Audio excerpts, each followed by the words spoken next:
Merci beaucoup. Merci de votre accueil. Vous ne le savez peut-être pas, mais Valence va être le théâtre en janvier du premier festival du livre optimiste qui s'appellera Les Optimales et qui aura lieu, je crois, autour du 14-15 janvier, sauf erreur. Donc voilà. Alors, en plus, je me demande pourquoi je suis venu ici pour parler d'optimisme, parce que franchement, tout va bien, honnêtement. Hein, franchement, on pourrait dire oui, quand même, en ce moment, il y a des problèmes, etc. Mais bon, d'un autre côté, quand on est optimiste, si vous voulez, on est résilient, hein, puis je dirais, on est stimulé par les difficultés. Moi, j'en parlais encore ce matin au président Macron, il me dit, tu comprends, l'optimiste poursuivi par 3 tigres court toujours généralement beaucoup plus vite que l'optimiste poursuivi par 10 poules. Effectivement, c'est un vieux proverbe indien, il paraît, voilà, repassé par l'Élysée. Mais c'est vrai que, voilà, ces derniers temps, il faut reconnaître que ça a chauffé, quoi. Mais ça fait 2 ans et quelques que ça chauffe. Alors, si vous imaginez, si chaque fois qu'il y a un pépin, un virus qui traîne, un fondu qui attaque un pays, voilà, des gens qui s'abstiennent, mais on va pas non plus s'écrouler à chaque fois, on ne peut pas faire ça. En revanche, on peut comprendre que les gens se disent, mais où est-ce qu'on va? Où est-ce qu'on va? Ça, c'est le problème. On est dans une situation, vous voyez, où on a un poil perdu le sens, en fait, du court terme. Le long terme, on a toujours eu des doutes. On a toujours eu des doutes sur le long terme.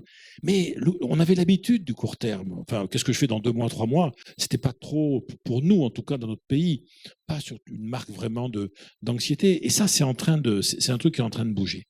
Vous voyez, il existe dans la Chine classique une très vieille maxime qui nous a été ramenée par des pères jésuites, des missionnaires, à la fin du XVIIIe siècle, et qu'on peut traduire en français moderne par puissiez-vous vivre des temps intéressants. Seulement, comme nous sommes des hommes et des femmes de la modernité, quand on nous souhaite de vivre des temps intéressants, on peut que se réjouir. On peut dire, mais merveilleux, on préfère vivre des temps intéressants que des temps ennuyeux. Enfin, la seule chose, c'est que dans la Chine classique, qui était une Chine confucéenne, marquée par l'ordre, la stabilité, le non-mouvement, le non-changement, rien ne devait changer dans la société, dans le monde, pour garder l'harmonie céleste. Cette phrase, puissiez-vous vivre des temps intéressants, était dans la Chine classique une malédiction. Parce qu'en fait, à cette époque, on disait, mais oui, mais dans le fond, les choses vraiment intéressantes, elles sont rarement cool, quoi. Elles sont intéressantes.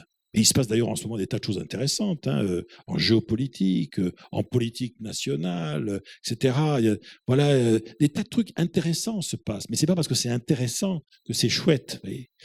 Alors, notre grand académicien, Jean Dutour, avait eu cette merveilleuse phrase. Il disait, vous savez, quand la situation est désespérée, la seule sagesse, c'est l'optimisme aveugle.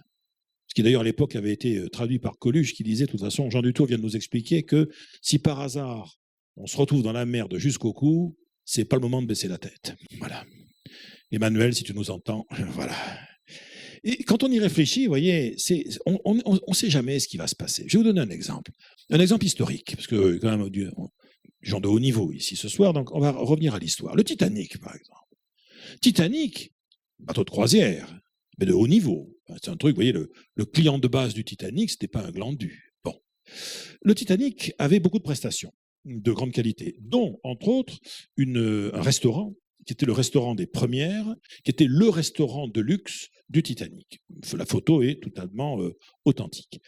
Ce restaurant, en fait, était même tellement sophistiqué qu'il y avait des infrastructures en termes de cuisine, de frigo, etc., qui étaient spécifiques. Donc, les cuisines de ce Titanic étaient vraiment avec les frigos qui valaient bien. Puis, il y avait tout ce qu'il fallait pour traiter des produits de grand luxe, voyez, des produits de grande qualité, le caviar, les ortolans, enfin, je dirais la routine pour nous tous ici, mais quand même.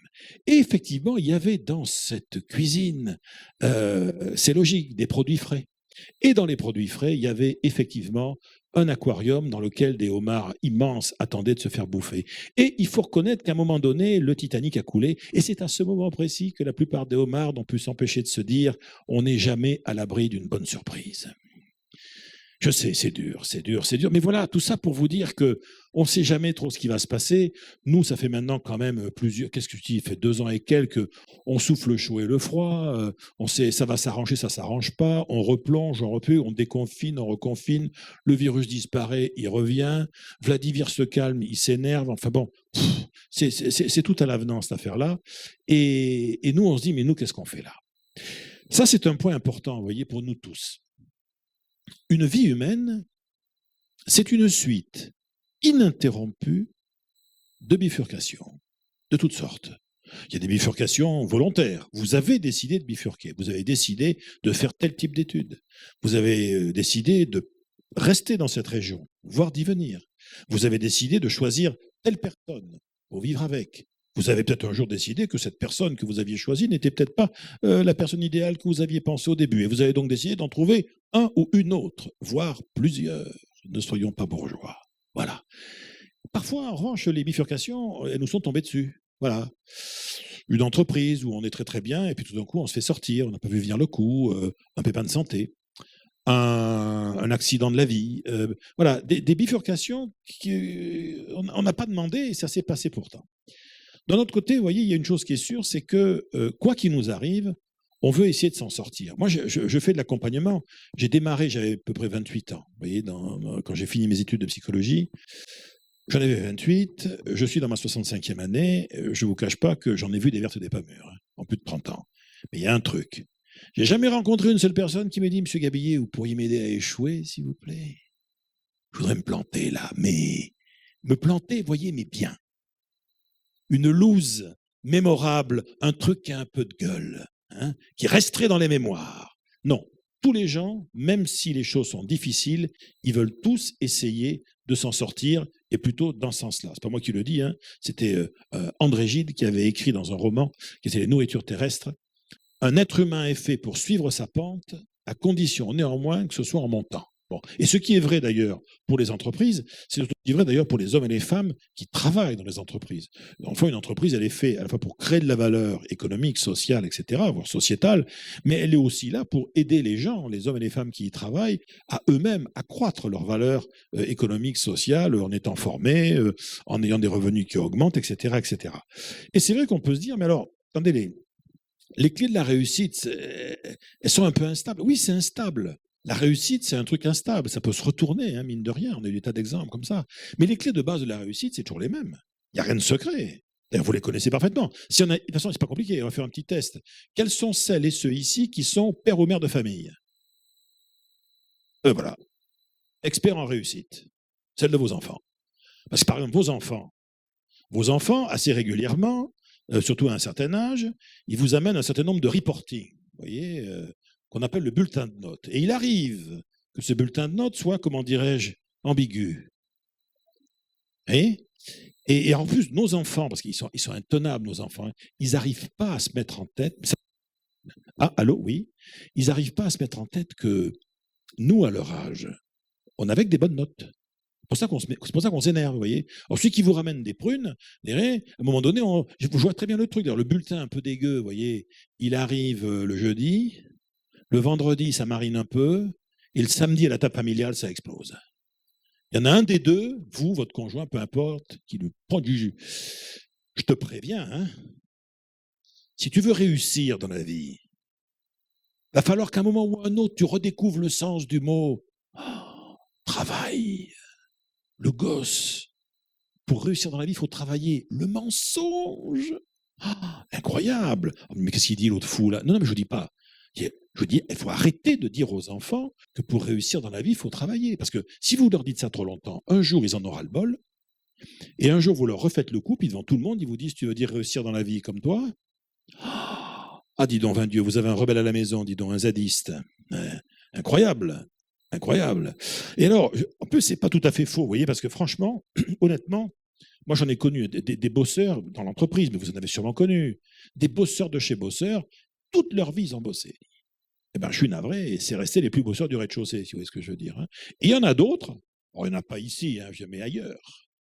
Ils sont arrivés au sommet du sommet de la réussite, et le dernier qui les a vus vraiment bosser, il n'est pas jeune. Donc, il y a des trucs comme ça un peu bizarres qui se passent. Et pourquoi? Parce que dans le fond, le travail, c'est juste un liant. C'est un accélérateur de particules. De particules de quoi?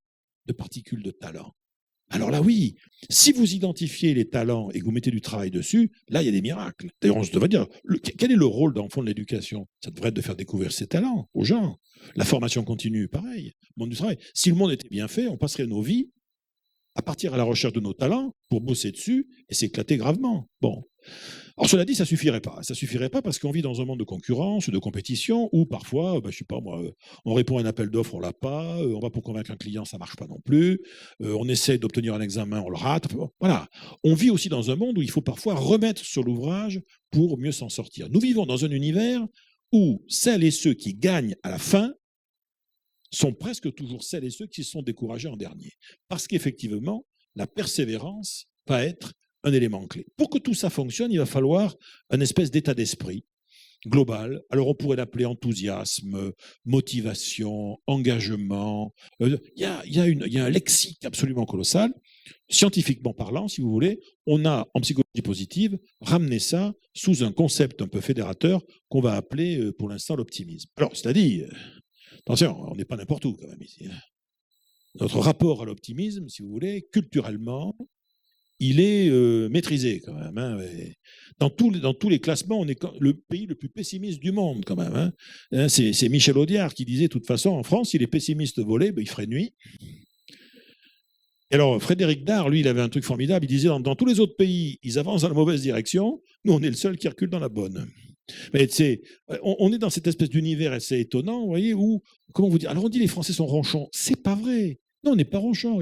Mais on est culturellement et on cache notre joie. Hein, c'est vrai. Hein, et alors parce que depuis tout petit, c'est le système scolaire qui veut ça. Vous voyez, on est depuis tout petit à l'école. Et je dis ça parce que c'est pas vrai dans les pays anglo-saxons, c'est pas vrai dans les pays du nord de l'Europe, c'est pas vrai en Afrique subsaharienne. Vous voyez, il y a pas d'endroit où c'est pas vrai. Mais nous, ici, pour des raisons qui sont des raisons qui seraient trop longues, on va pas partir là-dessus. Mais le système scolaire français, que vous ayez été à l'école publique ou chez les curés, ça n'a aucune importance. Depuis la maternelle jusqu'au bac, si vous êtes allé jusqu'au bac, dans toutes les matières, les différents profs, etc. Ils avaient une espèce de fil rouge, vous voyez, le fil rouge de l'éducation à la française, et qui tient en quelques mots, ici et pas ailleurs, le marqueur numéro 1 de l'intelligence, c'est le doute, le scepticisme, l'esprit critique, et alors aujourd'hui, la déconstruction. Bon, eh bien, inutile de vous dire que quand on fait ça, tous les systèmes de valeurs sont chamboulés. Aujourd'hui, vous croisez un pote dans la rue, vous dites alors, dis donc, tu es en ce moment, et alors j'espère que tu es resté positif. Ben oui, parce que tous les mots ont changé de sens. Les médias ne nous aident pas des masses. Sincèrement, je dirais, la presse, là, moi, en venant ce matin, j'ai pris le journal, je me suis endormi parce qu'il fallait que j'ai une espèce de réaction de défense. Vous voyez. Après, la télé, alors, ça a tourné en boucle, c'est en train de repartir. Là-dessus, après, depuis maintenant 3 mois, à cause de ce qui se passe à l'Est, la télé est devenue carrément agressive. Alors en plus, franchement, si vous ne croyez plus ni à la presse écrite, ni à la télé, mais chers amis, qu'est-ce qui vous reste? Qu'est-ce qui nous reste? Ah, ben il nous reste ce merveilleux réservoir d'intelligence collective, de bienveillance partagée, hein, le pot de chambre collaboratif, hein, j'ai nommé les réseaux sociaux. Ben attendez, comment vous voulez qu'on s'en sorte avec ça? Et après, on s'étonne que les gens trouvent que la vie est un peu anxiogène. Franchement, bon. Alors, effectivement, dans le monde du travail aussi, parfois, on se tâte un peu, on se dit, mais qu'est-ce qu'on fout? C'est compliqué. Quoi. La vie, c'est compliqué, le futur est compliqué, comment on va s'en sortir? Là-dessus, beaucoup de gens s'interrogent. Hein, ils se disent, oui, ben alors, comment on va faire? Comment on va vraiment s'en sortir? Il y a des questionnements. Il y a ceux qui attendent la prochaine cata. Hein, il y a ça aussi. Il y a ceux aussi qui se sont sentis empêchés dans leur projet, vous voyez, comme si on avait été arrêté en plein vol par quelque chose. Bon, il y a eu la pandémie, puis ça pourrait être aussi la situation internationale. Là, ça peut être la situation politique interne qui va peut-être pendant quelques mois, vous direz, c'est voilà, hein, puis de toute façon, il ne faut pas s'affoler, rassurez-vous, ça. La dissolution, c'est comme la puberté, hein, ça arrive toujours, de toute façon, à un moment ou à un autre, donc c'est pas grave non plus. Il y a ceux qui se demandent s'ils ont pris le bon chemin, ils se sentent à la croisée des chemins par rapport à des choix de vie. Et puis il y a ceux qui ont beau chercher des réponses sur les réseaux, les machins, les bases de données, ils ne les trouvent pas non plus. Tout est compliqué. Mark Twain nous disait, de toute façon, ça sert à rien de passer du temps à vouloir prévoir. La catastrophe qui va arriver, c'est jamais celle qu'on avait prévue. C'est comme ça, ce que vous voulez que je vous dise, moi. Et Hubert Reeves, grand astrophysicien, lui voit ça depuis la galaxie. Et lui nous dit, chers amis, ça ne vous affolez pas. Les catastrophes, celles d'après, elles arrivent là. Il n'y a pas de problème. Et vous allez vous lever un matin, elles seront là. On va dire, ah ben, formidable. Mais la bonne nouvelle, c'est que tôt ou tard, on passera à autre chose. On est toujours passé à autre chose. Voyez, l'histoire de l'humanité, c'est l'histoire d'une espèce qui, depuis la nuit des temps, a transformé ses emmerdements en valeur. C'est l'histoire de l'humanité. L'histoire de l'humanité, au départ, l'espèce humaine, c'est une espèce d'une faiblesse insigne par rapport aux autres. On court moins vite que les autres. On n'a pas de poils, ou pas assez. Voilà. On n'est pas résistant au froid, on n'est pas résistant au chaud. Voilà, on n'a pas la force musculaire des prédateurs avec qui on se frite allègrement dans les savanes ou en dehors des savanes ou dans les forêts. Enfin bon, alors simplement, on a des gros lobes, je dirais, on a des gros cerveaux et qui font que on va avoir une caractéristique à faire quelque chose avec ce qui nous est arrivé. C'est fascinant. L'espèce humaine, elle a inventé le recyclage de la merde pour faire de la valeur avec. On vit depuis maintenant au moins 400, 500 000 ans en mode compost. Vous voyez, on prend du déchet de vie, du déchet d'histoire, du déchet de tout. On appelle ça la guerre, les échecs, les épidémies, les trucs. Et on fait avec ça un truc qui va s'appeler la civilisation, le progrès. Avec des dégâts d'ailleurs, avec des dégâts, mais on a toujours eu l'intelligence, jusqu'à présent, d'en faire quelque chose. On est dans une espèce de logique de recyclage assez intéressante. Et pour ça, voilà, regardons un peu dans quelle mesure on peut essayer, même dans les pires situations. Il ne s'agit pas de positiver, parce que positiver, c'est... Ma grand-mère aurait dit, positiver, c'est cucul à praline. Positiver, c'est vouloir refuser que le mal existe. Non, je suis désolé, le mal existe. Le mal au sens, voilà, il y a des choses qu'on ne peut pas les positiver. Il y a des événements de vie tellement dramatiques. On peut rien en faire. C'est dégueulasse, c'est pas bien, c'est la fatalité. Mais il faut quand même continuer à vivre. Et à partir de là, on comprend l'intérêt de l'optimisme. Ah oui, d'ailleurs, je vais vous dire, si vous voulez être convaincu de l'intérêt de l'optimisme, c'est factuel. Hein. Allez donc consulter le grand oracle. J'ai nommé Google. Vous allez sur Google France, vous tapez optimisme avec un E à la fin, j'insiste. Comme ça, on est quand même dans la sphère culturelle francophone. Vous tapez optimisme et vous obtenez, accrochez-vous bien, pas mal quand même, 16 millions et quelques de résultats, c'est pas mal. Alors après, la question c'est si vous tapez pessimisme, avec le E à la fin, hein, sphère culturelle française, d'accord? À votre avis, plus, moins, qui dit mieux? Alors attendez, on va faire un petit test dans la table. Qui dit plus? D'accord. Qui dit moins? Qui dit kiff-kiff? Il y a encore des centristes. C'est rassurant. C'est rassurant. Ben, vous voyez, pessimisme, à peine 2 millions et des brouettes, quoi. Ça, vous voyez, c'est une information qu'on devrait tous diffuser autour de nous, surtout chez les jeunes, quand ils disent « Oh, t'es trop optimiste, etc. » Surtout si vous avez des ados, vous voyez, un peu dans le genre je déprime et tout ça, je me gothiquise, etc. Rassure-toi, même sur Google, l'optimisme gagne au point. Voilà, il faut se faire à cette idée-là. Alors, après, ça marche comment l'optimisme? Les avis sont partagés. Certains vous disent « Oui, mais attendez, être optimiste. » On connaît l'histoire, bien sûr. Les petites lunettes roses bonbons sur le nez. Voilà, je vais bien, tout va bien. Ben voyons. Alors, et oui, alors si on parle là-dedans, effectivement, l'optimisme, c'est avoir les yeux plus gros que le ventre. Hein. S'attaquer à des projets, on ne devrait pas. C'est quand on est face à un problème, pas utiliser les bons outils. Mais non, c'est tout le temps comme ça. Il y a ceux qui vont vous dire aussi, bon, les optimistes, ils sont sympas, mais ils se la pètent un peu quand même. Hein. Non, mais pour qui ils se prennent? Et c'est vrai que si vous la pétez un peu trop, vous allez vous attaquer à des challenges déraisonnables. Vous voyez? Et c'est vrai, là, le type, on a envie de lui dire, écoute, mon pote, non, franchement, c'est bien, non, c'est courageux. En revanche, ne le prends pas mal, n'y vois rien de personnel, mais tu n'as juste aucune chance, quoi. Voilà. Après, on pourrait dire, on va se mettre dans des situations relationnelles un peu complexes. Alors, là aussi, un étudiant récemment me dit, mais monsieur, vous savez, regardez, le petit, là, en fait, il n'est pas si optimiste que ça. En fait, c'est un rusé, c'est un malin. il a compris un truc, c'est que dans cette situation très précise, à cet instant précis, celui des deux qui a un doute, c'est le gros. Voilà. Donc c'est le gros qui se dit, mais qu'est-ce que je fous là, qu'est-ce qui va se passer? Il y a des... Bon. Et alors on va trouver, il y a ceux qui se rendent compte trop tard qu'ils ont été optimistes. Ou celui qui avait pensé à tout, et puis au dernier moment, bing, il se le prend. Mais... Puis il y a celui aussi qui s'est dit, oui, mais je ne vais pas me faire avoir, moi, de toute façon, chez Casto, j'y vais en transport en commun, je prends un truc qui est facile à transporter, et je rentre en stop avant la nuit. Sur le papier, c'est inattaquable. Mais là aussi, il y en a, ils sont trop optimistes. Et ils font des trucs qui sont pas raisonnables. Mais non, mais c'est étonnant ce qui se passe là. Alors, quand on a créé la Ligue des optimistes, nous, à l'époque, sous la houlette de notre cher et regretté, mais tellement cher Jean d'Ormesson, c'était Éric Emmanuel Schmitt, qui est quand même un grand romancier de l'optimisme, qui nous avait dit, tu vois, c'est tellement dommage que l'optimisme soit si souvent confondu avec sa caricature. Parce que c'est vrai, dans le fond, dans notre pays, on vous dit, c'est quoi l'optimiste? Oh, il est sympa, mais il est un peu dans le déni. Et puis, il y a un petit peu de naïveté là derrière aussi, un peu de candeur. Voilà. Et puis, parfois, ça chauffe. Hein, on vous dit même, comment, être optimiste, mais c'est une marque d'égoïsme, d'indifférence. Moi, je me suis fait aligner comme ça dans un colloque en septembre dernier à la Sorbonne. Voilà. Peut-on encore être heureux dans notre monde moderne? Le coup classique, vous voyez, le sujet du bac et tout. Bon, il y avait 3 philosophes, 3 psychologues invités. Les 3 philosophes se pointent, et dans les 3 psychologues, j'ai mes 2 collègues, bonjour le courage, ils se dégonflent. Et moi, j'arrive la gueule enfarinée, etc. Et je me retrouve face aux 3 philosophes. Mais attention, du philosophe, modèle de démonstration quand même. Hein. Attendez, bac plus 12 et tout ça, hein, 30-35 ans. Il y aurait le genre grand blond, ondulé avec la mèche. J'ai horreur de ce genre, hein, vous imaginez pourquoi. Bon. Et tout d'un coup, il y en a un d'entrée de jeu qui me dit, mais Philippe, quand même, comment comment osez-vous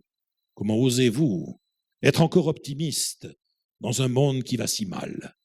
Je dis pourquoi? Parce que si je deviens pessimiste, le monde va aller mieux. Ah ben, on va en parler alors, hein, si vous êtes convaincu de ça. C'était ça le souci. Alors pourtant, vous voyez, l'optimisme, dans le fond, scientifiquement parlant, hein, c'est pas très compliqué. Honnêtement, au départ, j'ai fait appel à nos connaissances communes en informatique. Bon, imaginez un ordinateur. Quand vous achetez un ordi, vous avez des programmes, des progiciels au départ, je dis bien des progiciels, qui sont installés d'office. Eh bien voilà, déjà c'est ça.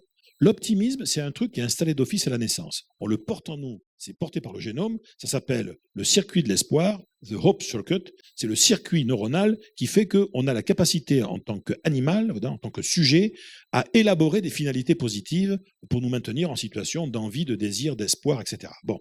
Et ce circuit inné, qui est le circuit de l'espoir, il colle en parallèle avec un deuxième circuit qu'on a aussi là-dedans à la naissance, qui s'appelle le circuit de la peur. Et le circuit de la peur, lui, nous permettra d'élaborer au fil du temps des finalités, au contraire, plutôt négatives. Ça nous apprend justement à avoir peur, à orienter notre peur, notre crainte, pour créer la sensation de risque et nous enfuir et nous sauver. Donc, au départ, on a à la naissance ces 2 circuits, voyez, qui sont là. Ils sont, au départ, ils ne sont pas paramétrés. Puisque qu'est-ce qui va les paramétrer? Ce qui va paramétrer ces 2 circuits qu'on a tous à la naissance, ils vont être paramétrés par l'existence. Ce que vous avez vécu, les messages d'éducation que vous avez reçus, ceux auxquels vous avez assisté, et qui vont faire que, au fil du temps, va se constituer pour chacun d'entre nous dans cette salle, pour nous qui sommes des hommes et des femmes adultes maintenant, une structure, une disposition, une configuration plutôt optimiste naturellement pour un certain nombre d'entre nous et plutôt pessimiste pour un certain nombre d'autres. C'est-à-dire qu'il y en a parmi, d'ailleurs vous allez voir, c'est pas compliqué, hein. Quelles sont celles et ceux ici, alors attention, la question est précise, hein. Quelles sont celles et ceux ici qui sont considérés par leur entourage comme étant plutôt des hommes ou des femmes optimistes? Levez la main. Très bien. Quelles sont celles et ceux ici qui sont considérés par leur entourage, à tort ou à raison, comme étant plutôt des hommes ou des femmes pessimistes? Quelques-uns quand même. Hein. Ils lèvent la main moins haut, mais il n'y a pas, faut y aller. Hein. Puis il y a les malins aussi qui n'ont pas levé la main du tout. Qu'on dit, moi, on ne me la fait pas, moi, je suis français. Moi, je suis une optimiste ni pessimiste, moi. Moi, je suis réaliste. Oh, vain Dieu, dit le réalisme. Ça, c'était top. Alors, le réalisme, vous voyez, je rappelle quand même, hein, vite fait, c'est un truc qui a été inventé pour résoudre des problèmes techniques. Vous voyez. Donc, il faut être réaliste. Vous tombez en panne, vous n'êtes ni optimiste ni pessimiste, il faut être réaliste. Mais dès l'instant où vous êtes dans un problème où il faut mettre en œuvre de l'affect, oui, imaginez votre vie amoureuse, vous voyez, si vous la viviez en mode réaliste. Hein, imaginez que, si vous savez l'effet que ça fait, c'est très simple. Si vous vivez votre vie amoureuse en mode réaliste, ça veut dire que la personne avec qui vous vivez aujourd'hui, à partir de maintenant, là, elle va vous voir tel que vous êtes. Eh bien, voilà. Ça n'intéresse personne. Voilà, hein. On préfère rester sur le truc à l'ancienne, le mystère, la passion, le romanesque, etc., etc. Je vous comprends tout à fait. Partant de là, on a donc le processus inné, le truc qui s'est construit, et puis on va avoir derrière ce qu'on pourrait appeler une espèce d'optimisme méthodologique. Vous voyez? C'est-à-dire que l'optimisme ontologique, c'est ce que vous êtes en vous, profondément. C'est votre trait de caractère, votre personnalité. Et puis, il y a l'optimisme méthodologique. L'optimisme méthodologique, c'est une façon d'interagir avec autrui. Vous pouvez parfaitement être un pessimiste, mais alors du feu de Dieu, mais simplement, vous êtes dans l'obligation parce que vous avez des enfants à qui il faut remonter le moral, des collaborateurs qu'il faut remotiver, des gens qui sont en grande détresse à qui il faut redonner un peu d'espoir. Vous allez être obligé de faire preuve d'un optimisme méthodologique parce que c'est une arme de communication, c'est une arme de conviction, c'est une arme pour remettre en selle des gens qui sont au fond du trou. Donc, vous voyez, cette notion-là est importante. Nous tous ici, c'est comme M. Jourdain dans Le Bourgeois Gentilhomme, hein. Même les plus pessimistes d'entre nous ici, ils ont fait de l'optimisme dans leur vie. Vous avez remonté le moral d'un enfant qui voulait quitter l'école, vous avez remotivé un collaborateur, remonté le moral d'un copain ou d'une copine qui s'était fait larguer. Enfin bon, chaque fois qu'on s'est mis en situation relationnelle de remettre quelqu'un en selle par rapport à l'action, ou par rapport à lui-même ou à elle-même, on a fait de l'optimisme méthodologique. Voyez, on a même activé les circuits de l'optimisme sans même savoir que ça s'appelait comme ça et ce qu'on était en train de faire. Alors bien sûr, ça signifie que l'optimisme, vous voyez, est quelque chose qui fonctionne de cette façon. Il ne peut y avoir optimisme sur la longue durée que s'il y a environnement adverse, compliqué, dangereux, toxique peut-être. Parce que les écosystèmes, dans le fond, ce sont eux qui vont créer ça. Et pour être optimiste quand tout va bien, c'est à la portée de n'importe qui, hein. Si votre vie va bien, tout va bien, formidable, et ça dure depuis toujours. Franchement, on est comme on est, quoi, on trouve que tout va bien. Non, l'optimisme va s'activer dans des écosystèmes qui vont être des écosystèmes eux-mêmes compliqués. Là, on a 3 écosystèmes très compliqués. On ne sait pas d'ailleurs comment ça va évoluer, mais dans ces 3 écosystèmes, il y a un point commun qui s'appelle la vie, le vivant, qui est en train de tenter le coup. C'est-à-dire que dans ces 3 exemples-là, la vie est en train de tenter de trouver son chemin. La vie est en train de faire un pari. Mais le pari, c'est l'essence même de la vraie vie. Une vie riche est une vie dans laquelle on a fait des paris, en prenant d'ailleurs le risque de les perdre. Parce que si on ne veut pas faire de paris dans la vie, mais on ne fait rien. Enfin, je sais pas, est-ce qu'on entreprend des études longues? Est-ce qu'on change d'orientation? Est-ce qu'on change de job? Est-ce qu'on change de région? Est-ce qu'on fonde une famille? Est-ce qu'on se marie? C'est un pari, le mariage. Surtout en 2022. Je rappelle quand même que le concept d'amour éternel a été inventé à une époque où l'espérance de vie était de 30 ans. On se comprend. D'accord. Oui. La dame là-bas au fond qui dit, pourtant, moi, je ne suis pas joueuse. Ben oui, madame, mais il faut quand même y aller, hein, c'est important. Donc, c'est ça, vous voyez, l'optimisme, c'est en fait prendre la réalité comme elle est, parfois dans toutes ses difficultés, et la mettre sous tension. Mais sous la tension la plus positive possible. Et pour ça, on a des trucs, nous tous, hein, on a tous les mêmes. L'optimiste, vous voyez, c'est quelqu'un qui va affronter l'incertitude et les difficultés et aider les autres à affronter l'incertitude et les difficultés en jouant de façon très forte et sur la confiance et sur le volontarisme. C'est pas moi qui le dis, hein, c'était mon copain Christophe André, grand psychiatre, qui nous dit l'optimisme, c'est d'abord et avant tout une confiance a priori dans l'avenir, mais attention, hein, assortie de la conviction qu'en cas de problème, on saura quoi faire. C'est ça. L'optimiste, c'est pas uniquement celui ou celle qui a confiance. C'est mais il a aussi confiance dans sa capacité à lui ou elle à agir si c'est nécessaire. Alors, voyez, comment on fait? C'est basique, hein. L'approche optimiste, elle est fondée intellectuellement sur 3 réflexes qu'on n'a peut-être pas naturellement, mais sur lesquels on peut tous travailler, surtout quand on est en face de quelqu'un qu'on a besoin. Le premier réflexe de l'optimisme, c'est effectivement, on va parier de préférence sur les possibilités d'amélioration. Ça peut s'arranger. Tout n'est pas planté. Il y a de quoi faire, il y a des solutions, il n'y a pas que des impasses.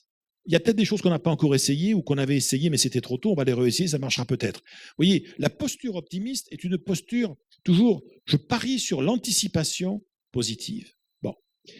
Il y a un deuxième élément, c'est que bien sûr, la caractéristique de la posture optimiste, c'est que c'est une posture de perception sélective de la réalité.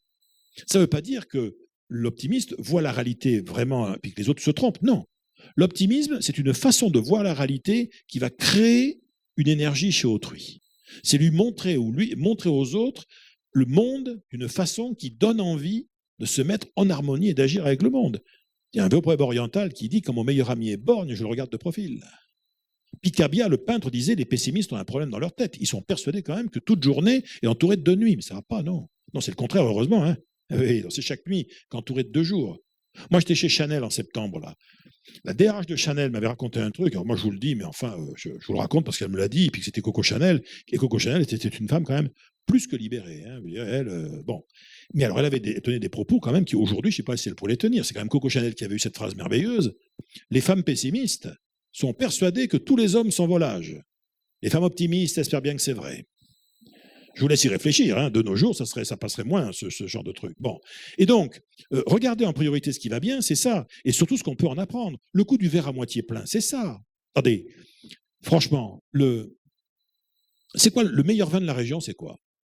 C'est lequel ici? Le meilleur vin rouge, par exemple. Hermitage. Hermitage, on est d'accord? Bon. Imaginez. Dans un verre, Hermitage à moitié plein. Ah, juste à moitié. On est bien d'accord que la partie la plus intéressante de ce verre, c'est la partie qui est pleine. Bon, mais, et là je fais appel à toutes celles et ceux qui savent de quoi ils parlent ici, même dans la partie que d'autres pourraient croire à moitié vide, il y a l'arôme, très important. Le concept de verre à moitié vide est une abstraction, et je dirais même plus, le concept de verre à moitié vide a très probablement été inventé par des buveurs d'eau, dont des gens dont il faut se méfier profondément, culturellement, indéfectiblement. Alors, bien sûr, en entreprise, parfois, on vous dit, récemment, un dirigeant me dit, mais vous savez, M. Gabillet, vous, dans votre vie, vous avez des optimistes et des pessimistes, mais moi, j'ai aussi des contrôleurs de gestion. Je dis, mais quel rapport? Et je vais vous dire, c'est très simple. Moi. Mes optimistes me disent, regardez, président, le verre, il est à moitié plein, c'est factuel. Là-dessus, il y a le pessimiste qui me dit, mais regardez mieux, président, c'est factuel, le verre est à moitié vide. Et à ce moment-là, j'ai le contrôleur de gestion qui rentre dans le bureau et qui me dit, rassurez-vous, président, regardez-le bien, là, le verre, regardez-le bien. Il est surtout 2 fois trop grand. Et oui, il faut savoir d'ailleurs que techniquement, c'est le contrôleur de gestion qui a raison. Hein. Mais d'un autre côté, voilà, dans la vie, il y a un temps pour avoir raison, et puis il y a un temps pour donner envie. C'est pas toujours le même. Quoi, voilà. Donc il va falloir trouver des choses. Et puis enfin, la caractéristique de l'optimisme, c'est que c'est une espèce de désir d'agir. Quoi. Un optimiste, il va tenter des coups. Je ne sais pas si vous vous souvenez de ce merveilleux film, Un taxi pour Tobruk. Hein, c'est générationnel, hein, c'est plutôt pour les boomers, hein, pour les plus jeunes ici, ils l'ont pas vu, mais où il y a cette phrase, mais mémorable, 2 intellectuels assis iront toujours beaucoup moins loin qu'une brute qui marche. Et donc ça c'est quelque chose. Hein, voilà, c'est quelque chose qui est quand même assez formidable. On est dans un monde aujourd'hui, vous voyez, où on peut plus se permettre d'être uniquement dans la contemplation. Je dis pas qu'il faut toujours être dans l'action folle, mais vous voyez le to be or not to be d'Hamlet. C'est sympa, mais c'est du temps d'Hamlet, quoi. Et de Shakespeare. Si Shakespeare revenait aujourd'hui et qu'il réécrivait Hamlet, je fiche mon billet qu'il ne ferait plus jamais dire à Hamlet to be or not to be. En 2022, Hamlet dirait to do or not to be. Faire ou ne pas être. Agir ou refuser de devenir ce qu'on aurait pu devenir.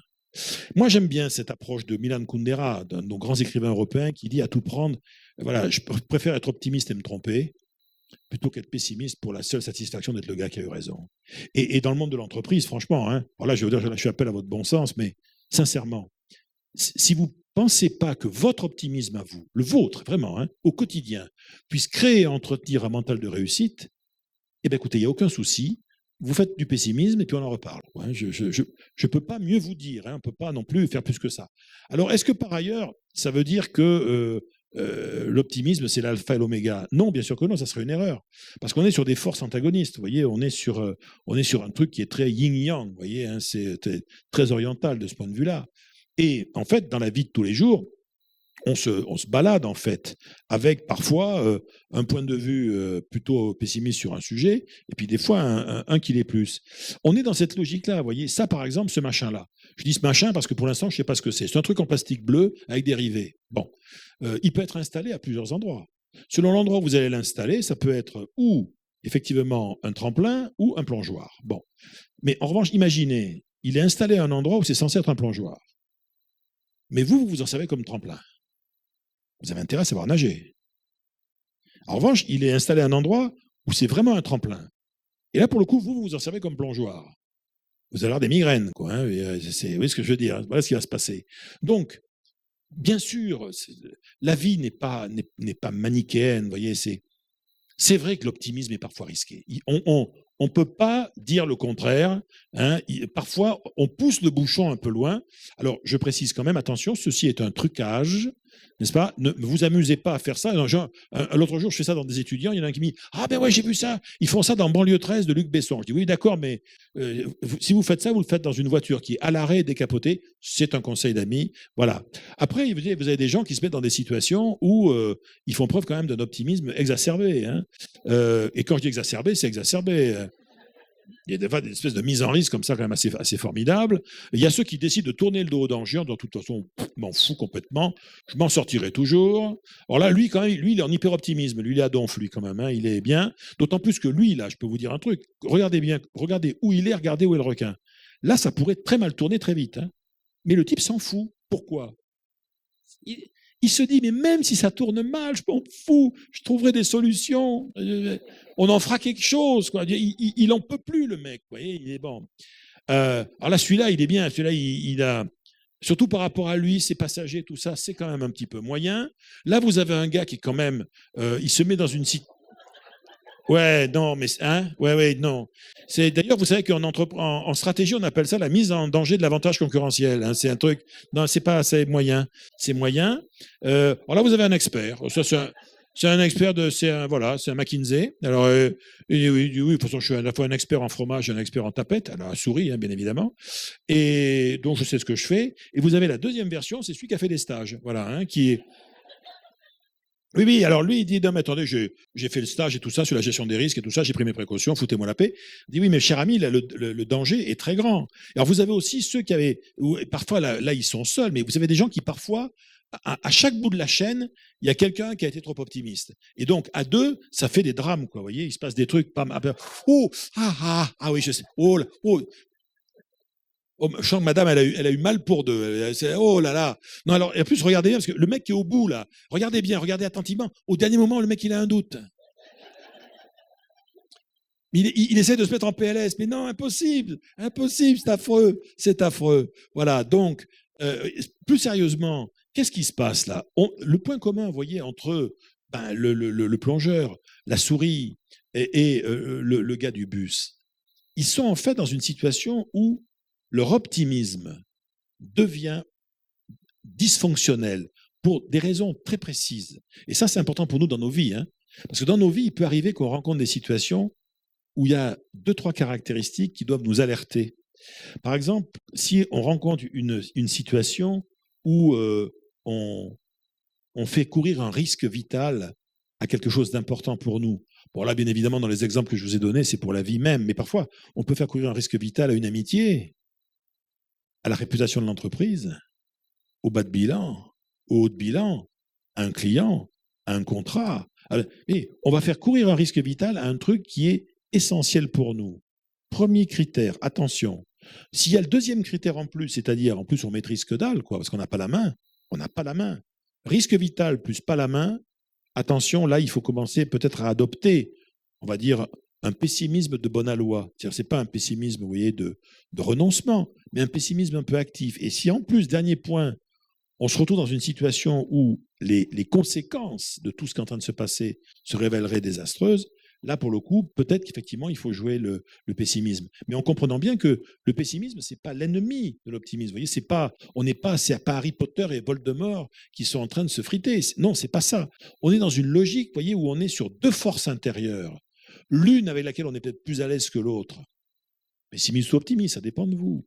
Mais il y a toujours l'autre qui est là. On est sur deux trucs. En fait, on est comme ça, vous voyez. On est dans une situation où on est tiraillé entre des forces parce que l'optimisme et le pessimisme sont en nous. Nous avons une espèce d'optimiste intérieur, on a un pessimiste intérieur et il dialogue en permanence en situation d'incertitude par rapport à l'action. C'est comme ça que le cerveau humain fonctionne. Alors bien évidemment, on peut avoir plus d'atomes crochus avec l'un qu'avec l'autre.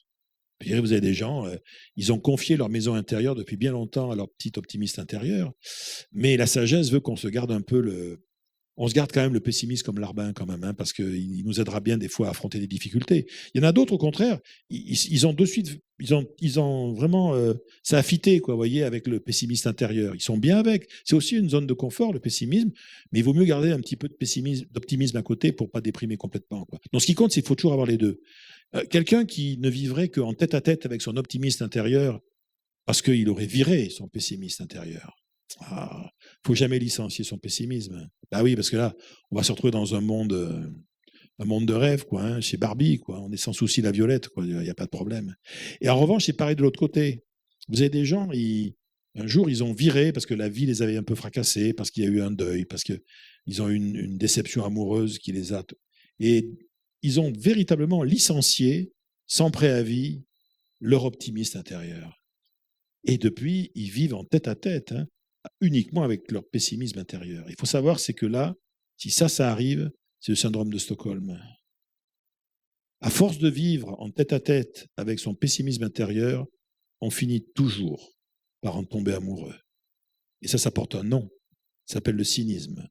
C'est-à-dire qu'on se met à se délecter de ses propres malheurs, des malheurs du monde, et surtout, le bonheur des autres finit par devenir agaçant.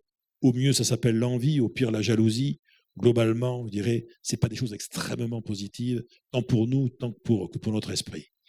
Et bien évidemment, tout ça dans un monde où, bien sûr, on ne va pas venir le coup, hein. Je peux vous dire que l'inattendu, ça nous connaît, hein. Depuis quelques jours, là, l'inattendu, alors là, c'est la fête, hein, je peux vous dire, c'est super.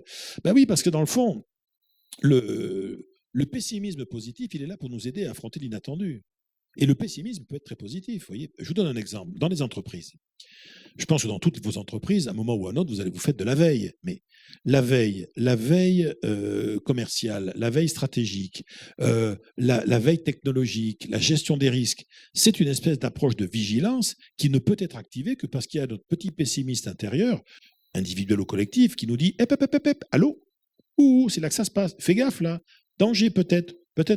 C'est peut-être du pessimisme, mais c'est un pessimisme de bonne aloi. Votre voiture est assurée, j'espère. Et votre vie aussi. Peut-être même votre patrimoine, je vous en félicite. Voilà. Hein. Mais pourquoi on s'assure? On s'assure parce qu'il y a le petit pessimiste intérieur qui nous dit, écoute, si tu veux mieux dormir, si tu veux avoir plus d'énergie positive pour faire d'autres choses, tu devrais quand même un peu garantir ça et ça. Heureusement qu'on est un peu pessimiste, sans ça, on ne s'assurerait jamais. De même que les gens qui ont inventé le concept de plan B, s'il y a un plan B, c'est que le plan A, des fois, bof, quoi, hein, il ne marche pas toujours. Donc, on est, voyez, dans cette logique où on va réapprendre à vivre avec l'inattendu. Alors, bien sûr, comment vous dire, on fait des plans d'action. On fait des plans d'action. Les entrepreneurs, je vous dis, ils font des plans. Mais tout le monde fait des plans. Franchement, tout le monde fait des plans sur la comète. Mais, vous savez quelle est la plus grande surprise que puisse vous faire un plan? C'est de se dérouler comme prévu. Ah oui, alors ça c'est... Parce qu'un plan, c'est une fiction, vous comprenez? Un plan d'action, quand on y réfléchit, c'est quoi? Ici, alors bien sûr, nous, on fait ça avec des outils techniques. On croit que parce que les outils sont scientifiques, le concept de plan l'est. Non. Le plan, c'est un outil psychologique. Un plan, c'est je vais élaborer une finalité que je pousse dans le futur, je rappelle qu'il n'existe pas encore, et je la transforme en étapes en disant je vais avec volontarisme franchir ces étapes pour arriver là-bas. Ça, c'est un plan d'action. Mais, attendez, personne n'a déjà jamais été demain matin, et vous avez des entreprises aujourd'hui, alors il paraît, qui continuent à faire des plans à 2-3 ans. On ne sait pas à quoi va ressembler la croissance mondiale, l'inflation redémarre, etc. Et on continue à faire des plans à 3 ans. Quand on dit, oui, vous comprenez, j'ai pas le choix, moi, mon vieux, moi j'ai mes actionnaires, machin. Mais oui, mais il faut juste accepter que c'est un processus irrationnel utile. C'est ça qui est intéressant. Parce que moi, je ne dis pas qu'il ne faut pas faire de plan d'action. Je dis qu'en matière de plan d'action, contrairement à la religion, il vaut mieux être pratiquant mais pas croyant. Voilà, hein, c'est l'idée, si vous voulez, hein, c'est l'idée. Pourquoi? Moi, je discutais avec un copain qui est à l'école pratique des hautes études, qui me dit, tu sais, il me dit, le plan d'action stratégique chez les dirigeants de boîtes du CAC 40, ça a le même statut scientifique que la danse de la pluie chez les Bambara du Mali. Je dis, mais quel rapport? Il dit, je t'explique. Chez les Bambara du Mali, il y a une caste de danseurs sacrés. Dès que la sécheresse arrive, ils font la danse de la pluie. Eh bien, tiens-toi bien, assez souvent, il pleut. Je dis, mais c'est invraisemblable. Il dit, tu vois, mais c'est pas possible, il y a un truc, mais bien sûr qu'il y a un truc. Et c'est comme pour tes dirigeants. Tu commences à, oui, les gars, en fait, ils dansent jusqu'à ce qu'il pleuve. Voilà. Effectivement, c'est vrai, quand on l'a vu comme ça, c'est pas mal. Mais nous, on sait bien par ailleurs que dans la vraie vie, c'est pas ça qui se passe. Ce qui va se passer, ça va être ça. Mais ça, on n'a pas les moyens aujourd'hui de savoir. On sait qu'on est sur une route et que sur cette route, il va y avoir des surprises qui vont nous tomber dessus. Et on a intérêt. L'optimisme, d'ailleurs, c'est pas de dire il n'y aura pas de pépins. Ah non, non. L'optimisme, c'est de dire quoi qu'il arrive, c'est bien le diable si j'arrive pas à trouver une solution, une ressource, un truc pour me lancer là-dedans. Moi, j'aime beaucoup, ça c'est très générationnel, mais John Lennon avait cette jolie phrase, il disait la vraie vie, c'est ce qui arrive quand on s'apprêtait à faire autre chose. C'est exactement ce que je viens de vous montrer. C'est exactement ça. Alors, à partir de là, le bon choix, c'est quoi?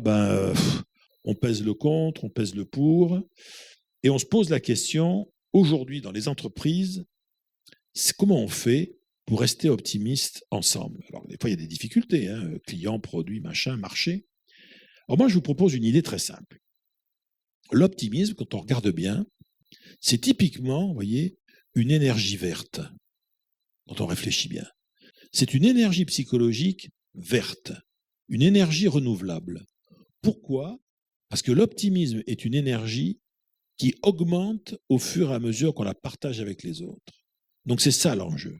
Comment est-ce que je peux aujourd'hui partager, non pas mon optimisme ontologique, parce que ça c'est moi, c'est ma personnalité, je suis comme ça, mais comment est-ce que je peux arriver à partager mon optimisme méthodologique avec les autres, leur apprendre à regarder le monde de façon optimisée. Parce que dès l'instant où j'apprends à regarder le monde de façon optimisée, c'est bien le diable si mon niveau d'optimisme ne commence pas tôt ou tard par monter.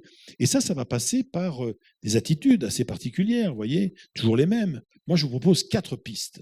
4 pistes pour affronter positivement l'incertitude. Et surtout avec confiance.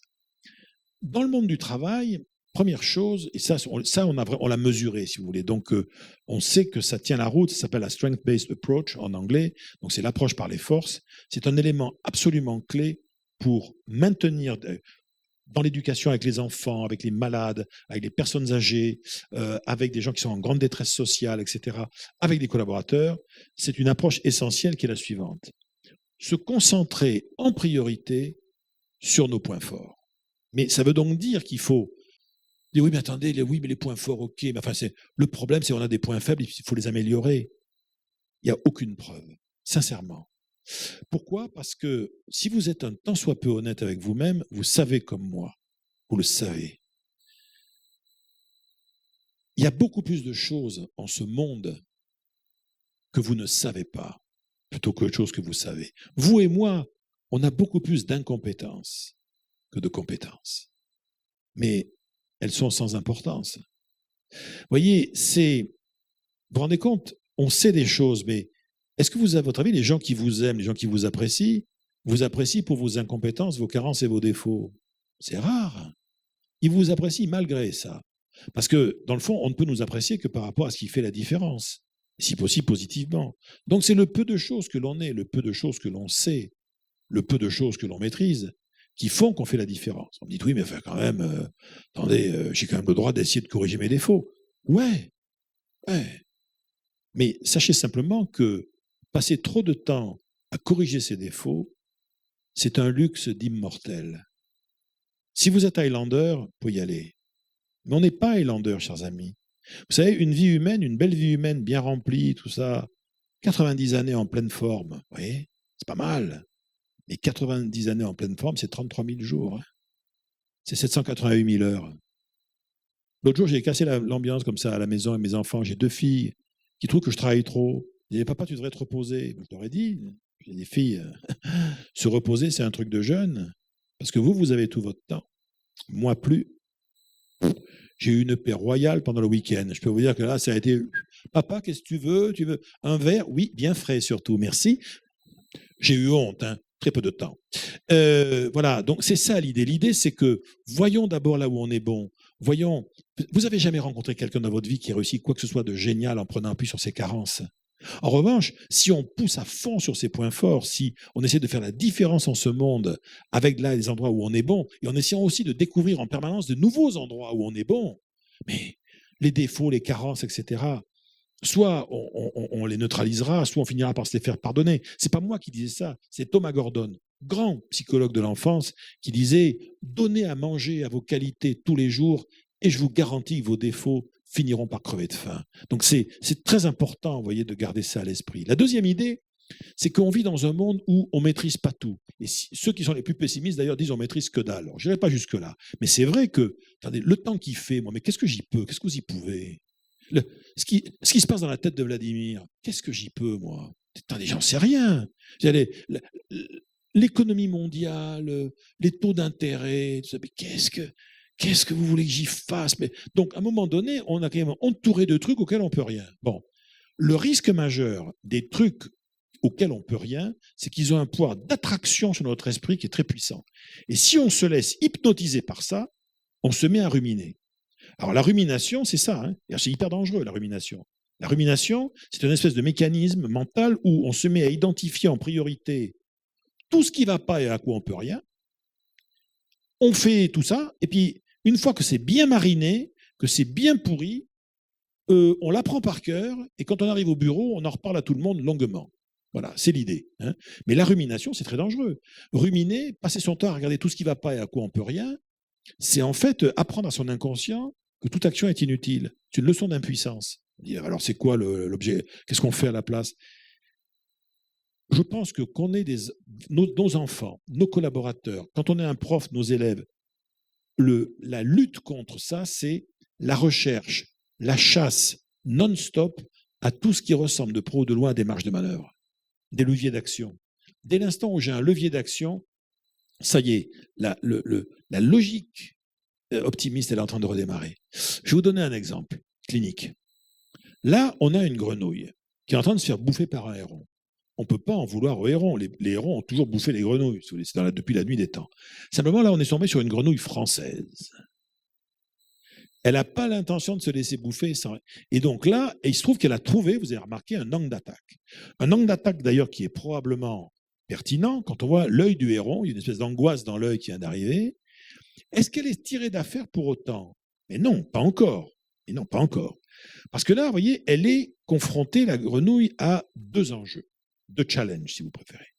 Un challenge technique, qu'on va appeler l'apnée, et un challenge psychologique, qu'on va appeler justement la persévérance. Si elle arrive si elle est bonne que sur un des deux, elle est morte. Elle est bonne en apnée, mais elle n'est pas persévérante, terminée. Elle va persévérer, mais elle ne sait pas maîtriser son apnée.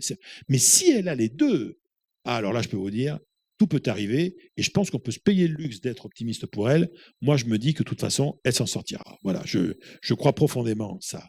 Voilà, on a des fois dans notre vie des choses qui nous échappent totalement, des préoccupations. On a des préoccupations diverses et variées. À côté de ça, on a une zone, les uns et les autres, dans notre vie privée généralement, où on a le sentiment qu'on contrôle les choses. Ce qui compte, c'est de maintenir en permanence une belle zone bleue. On a le sentiment qu'on peut au moins un peu influencer les choses.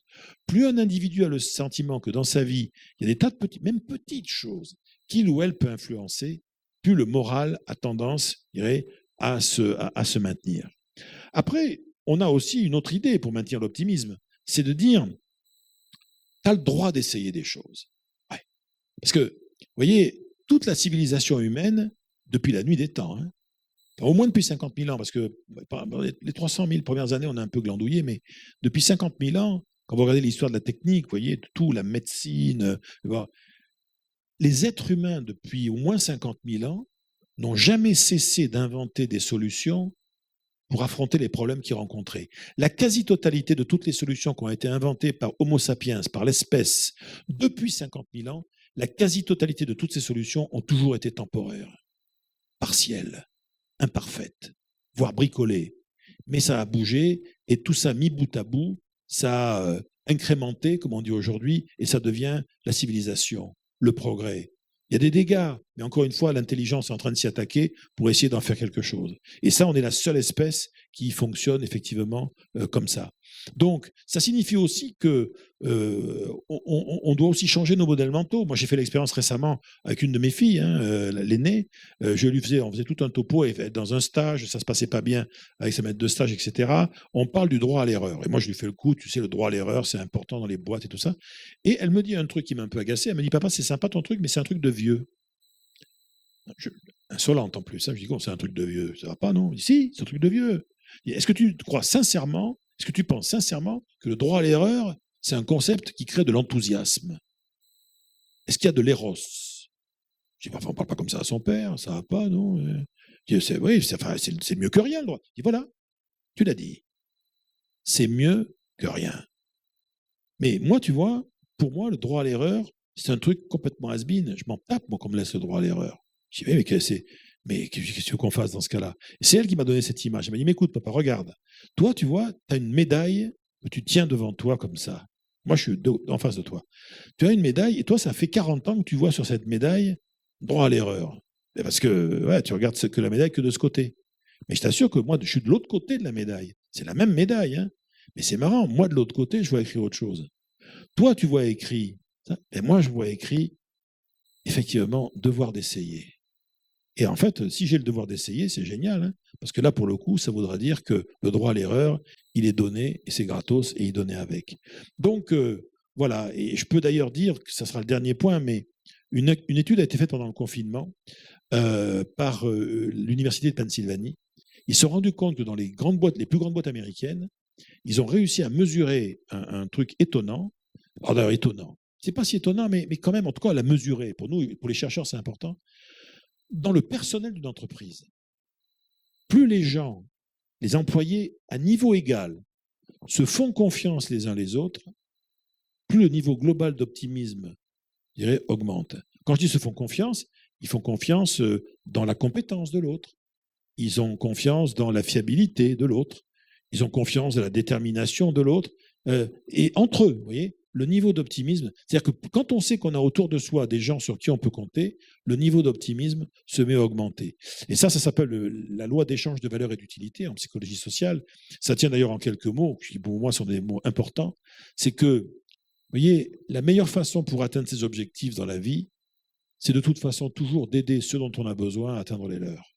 Parce que quand on fait ça, chaque fois que j'aide quelqu'un dont j'ai besoin, on n'est pas dans la philanthropie, mais chaque fois que j'aide quelqu'un dont j'ai besoin à atteindre ses objectifs, je plante une graine de réciprocité.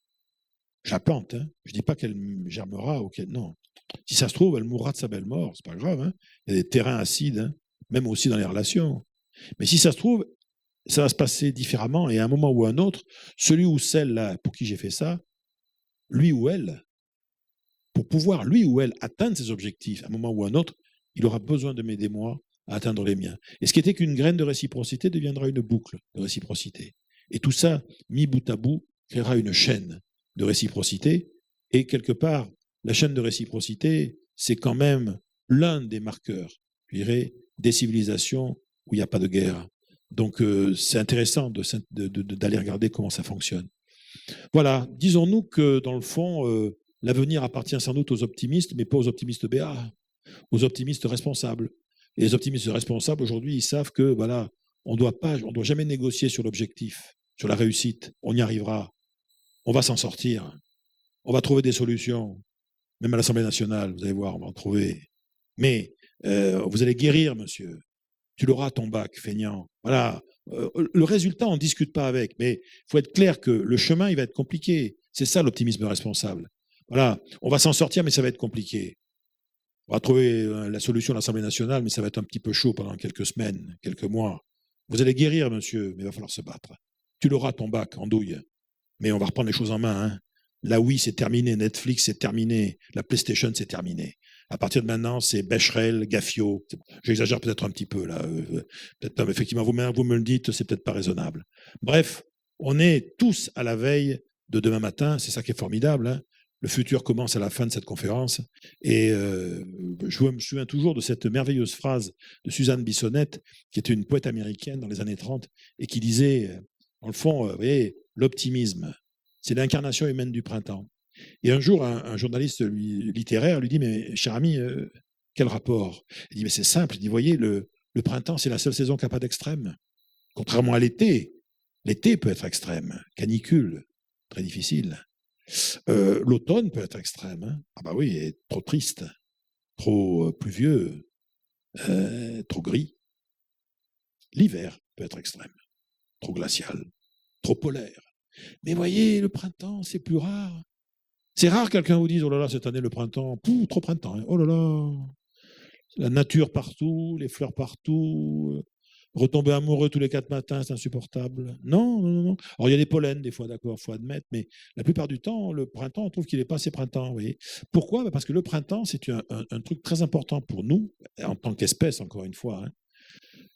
Vous vous rendez compte que depuis des milliers d'années, nous, nos ancêtres et tout ça, une fois par an, ils assistent, je dirais, avec enfin, leur sens, leur corps, à la renaissance de quelque chose en ce monde. Alors, c'était probablement plus sensible à l'époque où on vivait à la campagne, mais même encore aujourd'hui, on se rend bien compte que le printemps est culturel. Il se passe des choses, quoi. Bon, même des fois, ça peut péter. Hein. Moi, je vous parle de ça. En 68, j'ai toujours regretté, j'étais trop jeune, j'avais 10 ans. C'est un grand regret. J'aurais bien aimé aller tout péter rue Gay-Lussac, mais je connais mes parents, ils n'auraient pas apprécié. Donc, tant pis, je ne regrette pas. Mais, vous voyez, c'est le printemps. On sent, il y a en nous quelque chose qui nous rappelle un message clé, c'est en ce sens qu'on a toujours intérêt à être en mode optimiste, parce que si vous êtes en mode optimiste, vous devenez le printemps pour les autres. Un optimiste, c'est quelqu'un qui va, par son attitude, vous savez ce qu'on a vu tout à l'heure, c'est regarder ce qui va bien, ta démarche de manœuvre, tente des coups, et confiance dans les autres. Si on carbure à ces messages-là, on devient une espèce de producteur de printemps pour les gens qui sont autour de nous. Et d'ailleurs, ça les amènera d'ailleurs à dire quoi, ces gens, en parlant de vous? Ah ben, ils diront des trucs du genre, surtout dans le monde du travail, hein, ils diront, bon, il n'est pas parfait, hein. Non, non, non, non. Elle a ses défauts, t'es d'accord? Ouais, ouais, ouais, ouais. Mais quand même, tu vois, je ne sais pas comment te dire, mais quand tu travailles avec lui ou avec elle, quand tu es en mission avec lui ou avec elle, quand tu lances un projet avec lui ou avec elle, quand tu vis simplement avec lui ou avec elle, je ne sais pas comment elle se débrouille, mais c'est quelqu'un qui te donne le sentiment que tant que tu seras avec lui ou avec elle, tout, tout pourra toujours redevenir possible. Le jour où on dit ça de vous, vous avez gagné la partie, vous êtes devenu un éternel optimiste. C'est une excellente nouvelle pour vous, pour vos proches, pour l'ensemble de la région ici, et je crois pour la société tout entière. Ça sera une excellente nouvelle, vous serez devenus des éternels optimistes. Ça peut être qu'une bonne nouvelle. Merci beaucoup de votre attention.